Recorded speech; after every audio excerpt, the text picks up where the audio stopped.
Prishja e lulishtes në lagjin Manush Alimani të qytetit të Shkodrës për të ndërtuar një parking ka sjellur edhe reagimin e këshilltarit të Këshillit Bashkiak Shkodër, Fatlum Nuria. Në një prononcim për mediat, Nuria u shpreh se banorët kanë të drejtë, sepse ligji organik i jep të drejtë banorëve që të konsultohen për ambientet e përbashkëta publike. Ai tha se lulishtet në këtë lagje janë në funksion dhe nuk kanë pse të prishen.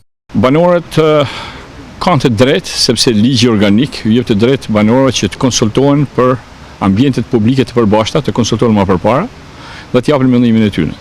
Është një lulishte e cila është në funksion të plotë dhe është një nga modelet me blloqet e lulishte brenda blloqeve të banimeve dhe mund të them është e vetme, mbasi është edhe i tjetër, po mund të them është e vetme sepse ka nevojë komplet Shkodra, ka nevojë që të shikohen hapësirat publike brenda pallateve dhe në këtë rast që është i rregulluar bëhet fjalë për të prishjen e këtij dhe ndërtimin e parkingit.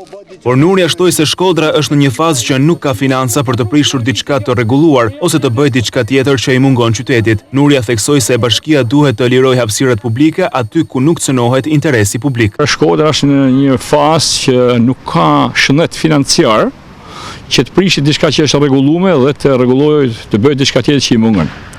Unë mendoj që si prioritet bashkia duhet të fillojë që të ndërtojë e të lirojë hapësirat publike aty ku nuk cënohet interesi publik ose ku nuk kanë nevojë për ndryshim destinacioni.